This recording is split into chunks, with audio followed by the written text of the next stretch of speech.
Hai dan selamat pagi semua. Hari ni kita nak cerita sikit lah apa tu pasal Jabatan Radiologi. Orang mesti terfikir, radiologi? Apa tu?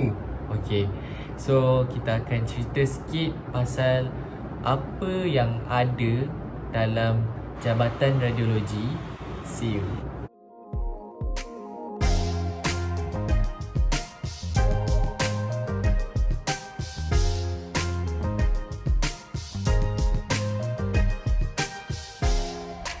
Jabatan Radiologi ni dia terletak dekat ground floor di bahagian hujung sekali hospital. Dia dekat dengan emergency lah. So dekat dalam Jabatan Radiologi tu sendiri, dia ada pelbagai jenis diagnostic test yang boleh dibuat dekat situ. Contohnya, kita ada MRI, kita ada CT scan, kita ada X-ray, kita ada mammogram, kita ada angiograph.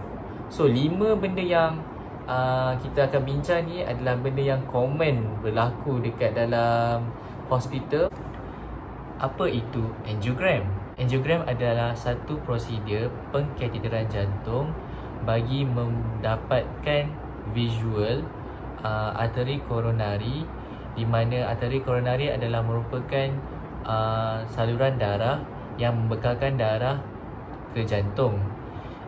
Ia adalah satu prosedur yang standard unggul bagi mendiagnose penyakit koronari arteri. Tujuan angiogram dijalankan adalah untuk mengenal pasti sebarang penyumbatan atau penyempitan pada bahagian saluran darah jantung, dan angiogram juga merupakan satu prosedur yang perlu dijalankan untuk pesakit yang bakal menjalani prosedur angioplasti, iaitu memasukkan balon pada bahagian saluran darah jantung untuk mengembangkan bahagian saluran darah yang telah sempit. So, saya akan cerita pula mengenai apa bahagian lain di dalam Jabatan Radiologi. Sebenarnya adalah X-ray. X-ray merupakan satu prosedur di mana menggunakan gelombang elektromagnetik. X-ray akan menghasilkan gambar bahagian tubuh dalam badan yang berwarna putih dan hitam. Tulang kita terdiri daripada kalsium yang menyerap banyak sinar X-ray ni, yang menghasilkan tulang tu nampak warna putih dekat gambar. So tujuan X-ray ni adalah untuk untuk doktor mendiagnosis jangkitan kuman, kanser, patah tulang dan juga sebarang ketumbuhan. Okey, MRI ataupun nama panjang dia Magnetic Resonance Imaging. Okey, so MRI ni dia adalah salah satu scan ataupun yang dilakukan selepas X-ray lah. Sebab apa? Sebab X-ray macam kita tahu dia hanya boleh capture gambar melalui X-ray film, and gambar tu tak cukup detail. And untuk MRI pula, MRI ni adalah salah satu contoh scanner yang menggunakan magnetik dan juga radio, yang mana dia akan scan seluruh badan kita lah. So MRI ni dia bukan terhad kepada tulang saja seperti X-ray, tapi dia juga boleh diagnose ataupun boleh scan ada organ. Contohnya kita punya pembuluh darah dalam jantung, kita punya otak dan kita punya tulang belakang, and also kita punya organ-organ kecil yang lain, contohnya buah pinggang apa semua.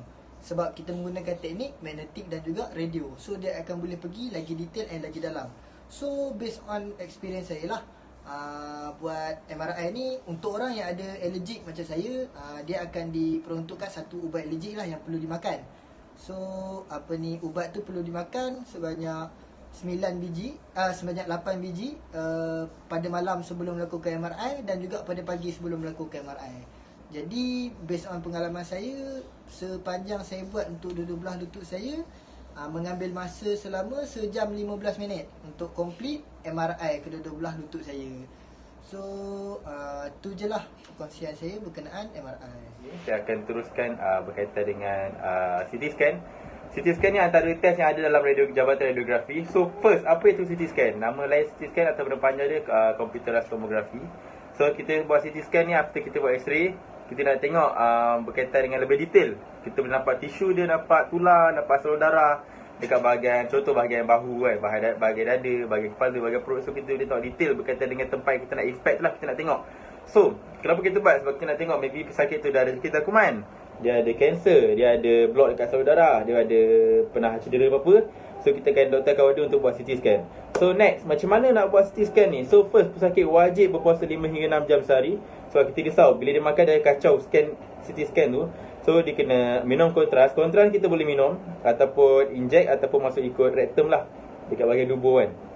So bila kita buat scan kat bawah CT scan lalu buat terowong, dia akan dapat image di mana kontras tu lalu. Contoh nak masuk ke perut kita minum lah, so dapat image dalam perut kita.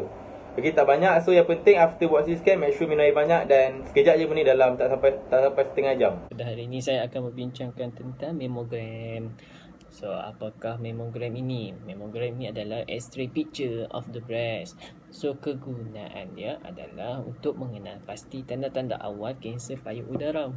Jika bacaan tu menunjukkan tidak normal, doktor akan menasihati pesakit tersebut untuk berjumpa dengan pakar-pakar yang berkaitan dengan keadaan pesakit tersebut. Jika pesakit tersebut menunjukkan